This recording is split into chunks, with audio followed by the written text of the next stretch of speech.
Kosovo Kataloniyaliklarning mustaqillik kurashlaridan Uyg'urlarning hurlik orzusi va xalqaro qonunlar ustida izdanish.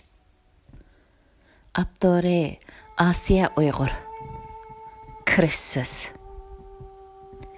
Mening bu maqolani yozishimga sabab bo'lgan omillar bo'lsa, xalqarada Amerika Xitoy savdo urushi sabablik yuz berish ehtimolligi bo'lgan g'oyat zo'r o'zgarishlar va bu o'zgarishlar davomida asrlar bo'yi Xitoy mustamlikasi ostida ig'ir zulm va chidiqsiz xo'rliqlarni ko'rgan. Bugungi dunyo allar tarafidan tinchlik davri deb ta'riflanayotgan 21-asrda ikkinchi dunyo urushidagi Yahudilar qirg'inchiligidanmi ig'ir bo'lgan, irqiy qirg'inchilikqa uchrayotgan xalqimizning bu zulmdan qutulishiga sabab bo'lg'udak tarixiy fursatlarning yetib kelayotganligi. Ammo mushundaq bir tarixiy sharoitda xalqimizning yanala qanday qilish kerakligi haqida o'xshamagan fikr iqimlarda tengirqab qilishidan. Oqibatda hayot mamotliq bu minutlardagi eng oxirgi fursatlardan mahrum qolmasligini umid qilganligim sababidan bo'lib, bu maqolaga qalam tavritishdan avval tunji qitimliq dunyo tartibi bekitilgan ikkinchi dunyo urushi oxirlashgan mezgillarda BDT, ya'ni Birlashgan Davlatlar Tashkilotining nima sababdan qurilganligi, BDTning qurilishining dunyo tarixiga ko'rsatgan ta'sirlari, xalqaro qonun va mustamlika ostidagi davlatlarning mustaqillik yo'llari, shundaqla Uyg'urlar bilan taqdirdosh millatlarning mustaqillik kurashlaridagi o'xshamagan natijalar va bu millatlar bilan Uyg'ur xalqining mustaqillik kurashlaridagi farqlar ustida nihoyatda uzun izlanishdan keyin bu haqdagi qarashlarimni sizlar bilan o'rtoqlashishimning zarurligini his qildim va bu uzun maqolamni qalamga oldim.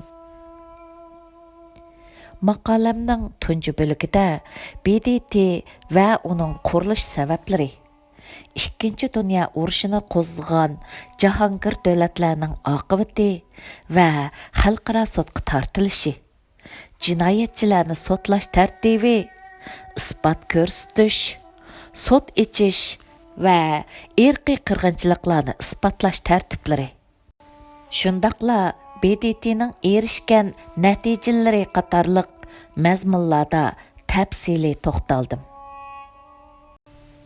Maqolamning ikkinchi bo'ligida Uyg'urlar bilan o'xshash salohiyatdagi, ya'ni avtonom rayoni bor bo'lgan o'xshamagan ikki millat, ya'ni Kosovodagi albanlar va Kataloniyadagi kataloniyaliklarning mustaqillik kurashlari va bu kurashlarning farqli natijalari hamda xalqaro qonunlardagi mustaqillik shartlari haqida tafsili to'xtaldim.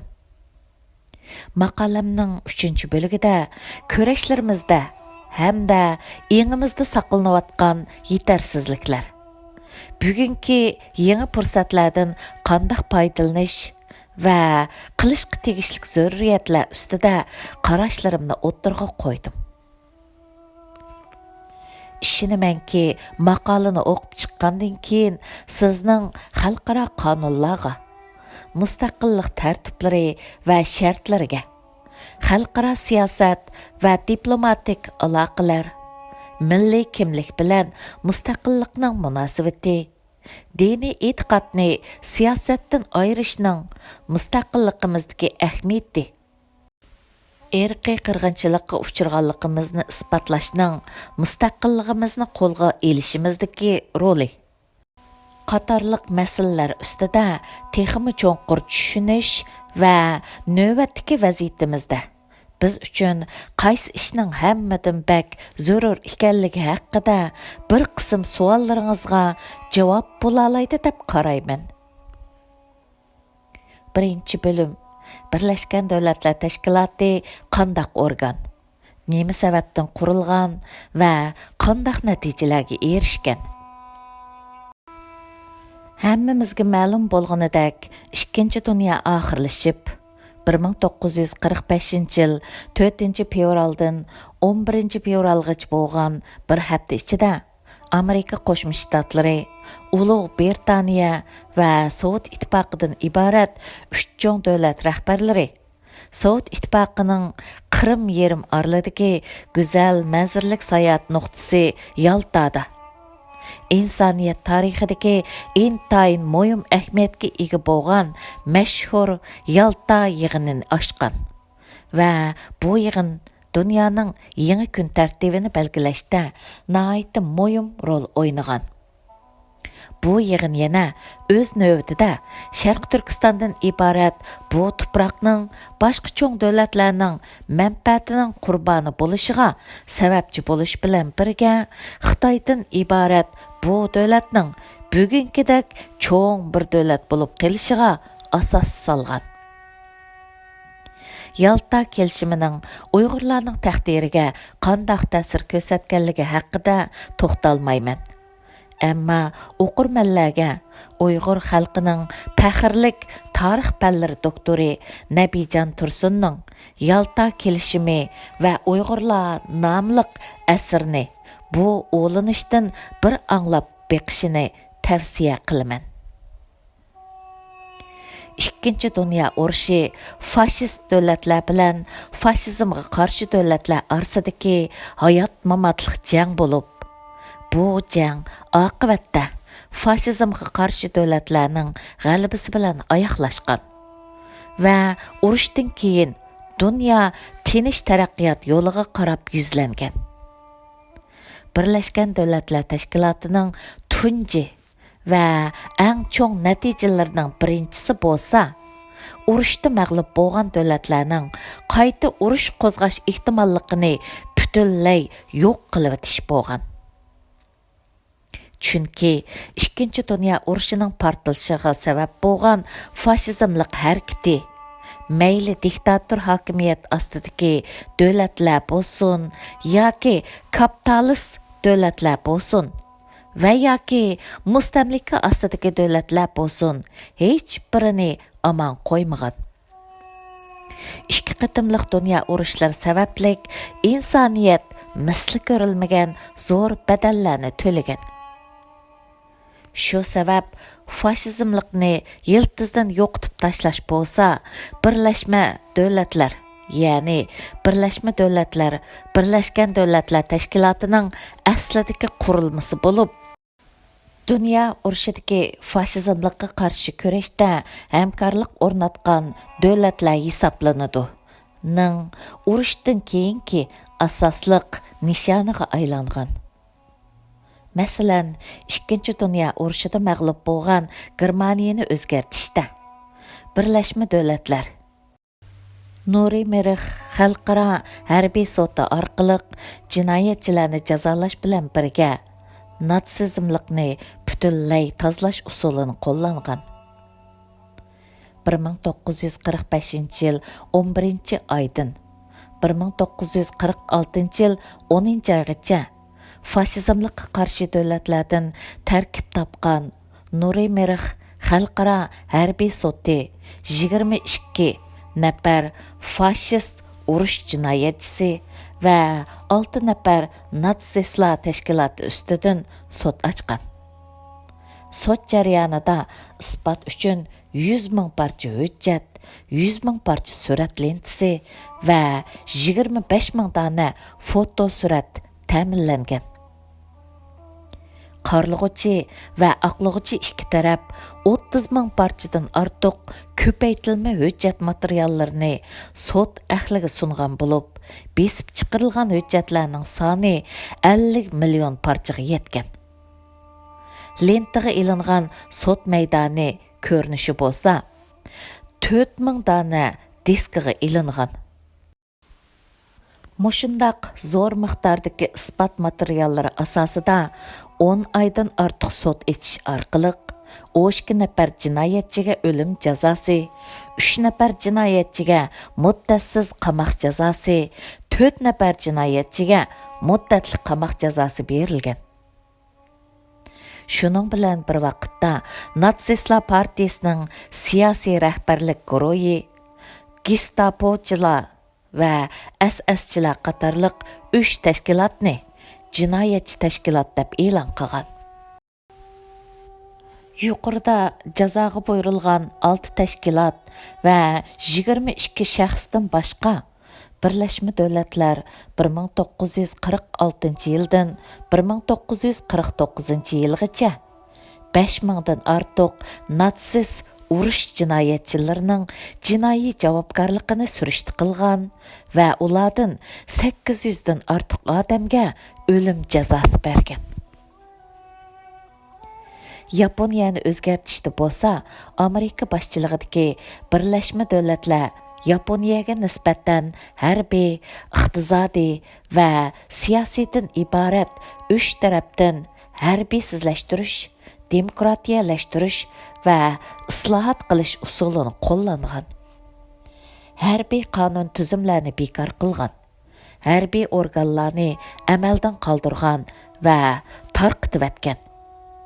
Siyosiy jihatda Nurimerix xalqaro harbiy sudi Tokioda sud echib, jinoyatchilarga jazo e'lon qilgan. Ya'ni 1946 yil 4-oydan 1948 yil 11-oygacha bu sud Yaponiyaning Tokio shahrida jami 818 qatim echilgan bo'lib, 419 guvohchi guvohlikdan o'tgan. 4336 parcha isbot qarab chiqilgan. 1946 yil 3-yanvar kuni Yaponiya fashizmlikqa qarshi bo'lgan va egilik huquqi xalqqa mansub nizomi ostidagi asosiy qonunni e'lon qilgan. Bo'libmi Yaponiyaning bir davlat sifatida huquqini ishlatib urush qo'zg'ashdan mangu voz kechib, qurol kuchi bilan tahdid silish va qurol kuchiga tayinishni, xalqaro munosabatlarni hal qilishning yo'li qilishdan voz kechadiganligini asosiy qonunning 9-moddasiga kirgizgan. Bu modda Yaponiyaning shuningdan e'tiboran dunyoning tinchligi va bexatarligiga tahdid silishning oldini oladigan yaxshi tadbir bo'lib qolgan. Ikkinchi dunyo urushining yana bir natijasi bo'lsa, imperializmlarning mustamlika tuzumiga qarshi holda Osiyo, Afrika va Latin Amerikasidagi nurg'un davlatlar dunyo siyosat sahnasiga qadam qo'yib, urushdan keyin qayta dunyo urushi yuz berishning oldini oladigan va dunyoning tinch taraqqiyotidagi muhim kuchlarga aylandi.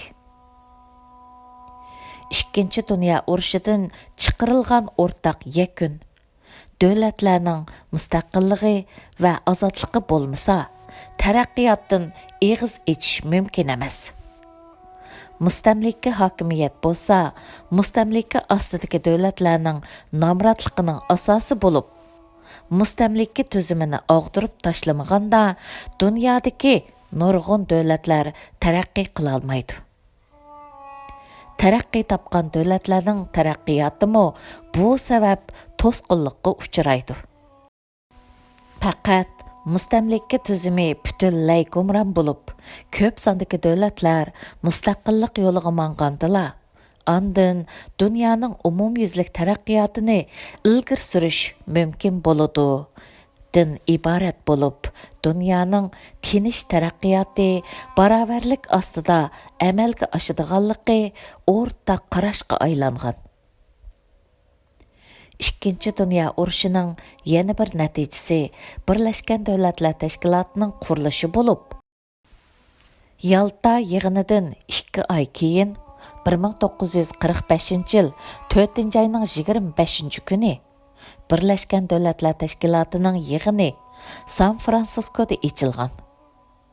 Bu yığın xalqaro münasibətlər tarixidagi eng cho'ng yığın bo'lib, yığınğa jami 51 dövlət qatnaşqan. Bu yığınni açishdagi maqsadmo xalqaroning tinchlik va bexatarligiga kapolatlik qilinadigan bir xalqaroliq organ qurish bo'lgan. Şu yili 6 ayning 25 kunida Birleşken Dövlətlər Nizamnaməsi yığın ahlining to'liq ovoz berishi bilan tasdiqdan o'tgan. 1945 yil 25 oktyabrdan boshlab Birleşken Dövlətlər Nizamnaməsi rasmiy kuchga ega bo'lgan. Nizamnamaning birinchi moddasida dunyoning tinchligi va bexatarligini qo'g'dashni asos maqsad qilib, o'pchi tadbir qo'llanib, tinchlikqa tahdid bo'ladigan omillarning oldini olish va yo'qotish, tajovuzchilik va boshqa qilmishlarni dunyo tinchligini buzishning oldini olish, xalqaroning tinchligini nizam qilgan asosda tinchlikqa ta'sir yetkazadigan xalqaro majralarni yoki vaziyatni o'zaro kelishtirish orqali bir taraf qilish bekitilgan bo'lib, Ikkinchi dunyo urushidan keyingi dunyo xalqining shu vaqtlardagi tinchlik va bexatarligiga bo'lgan talpinishining naqadar kuchli ekanligini bu moddadan aniq ko'rib olg'ili bo'ladi. Birleşken Dövlətlər Təşkilatı nizamnamasida dunyoning tinchligi va bexatarligini qo'g'dashni prinsip qilishdan boshqa yana amaliyot jarayonida tadrijiy mukammallashgan xalqaro munosabatlar va xalqaro qonun tuzumlar, urushdan keyingi xalqaroning tinchligi va bexatarligini qo'g'dashda muhim rol o'ynagan.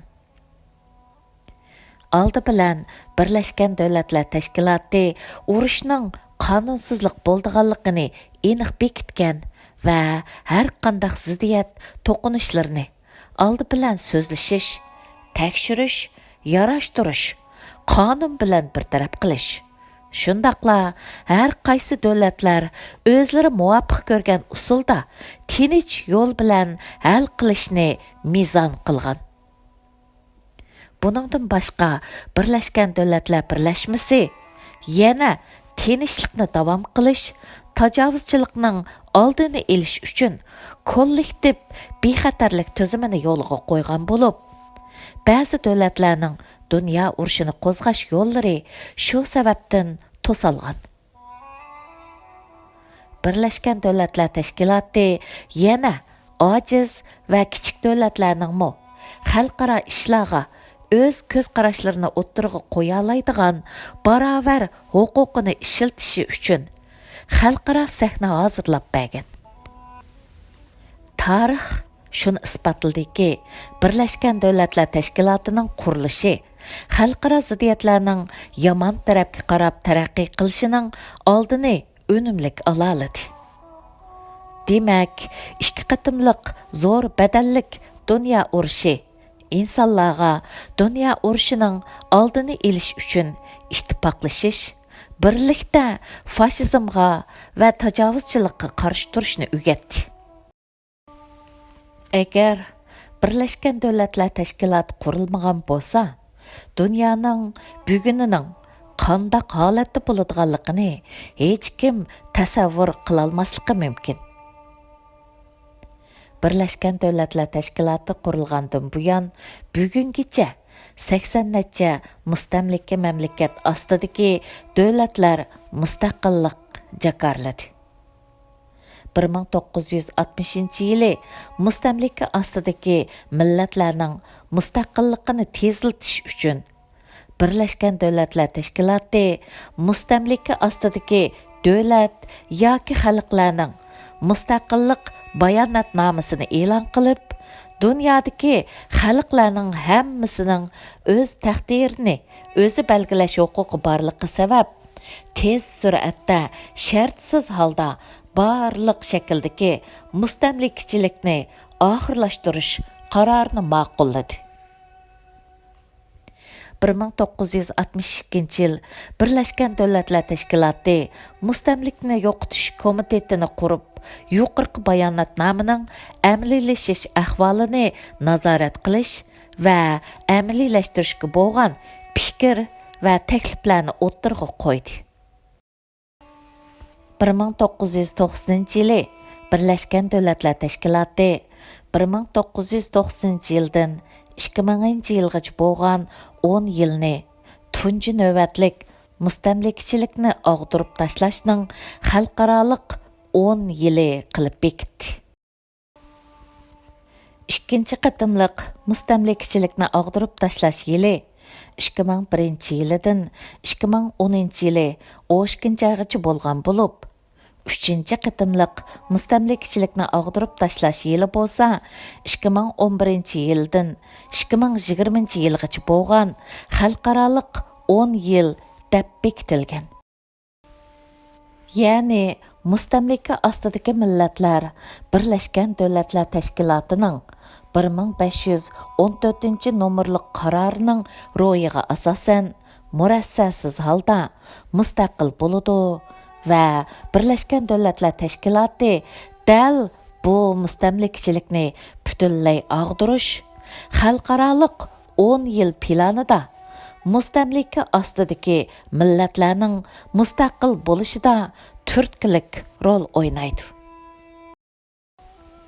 Demak, Ikkinchi dunyo urushi oxirlashib, dunyo yangi kun tartibi belgilangandan keyin o'zliksiz turda butkul dunyo miqyosida dunyoning tinch va bexatarligiga kapolatlik qilishning tub asosi har qanday millatning o'z taqdirini o'zi belgilash huquqiga hurmat qilish bo'lgan.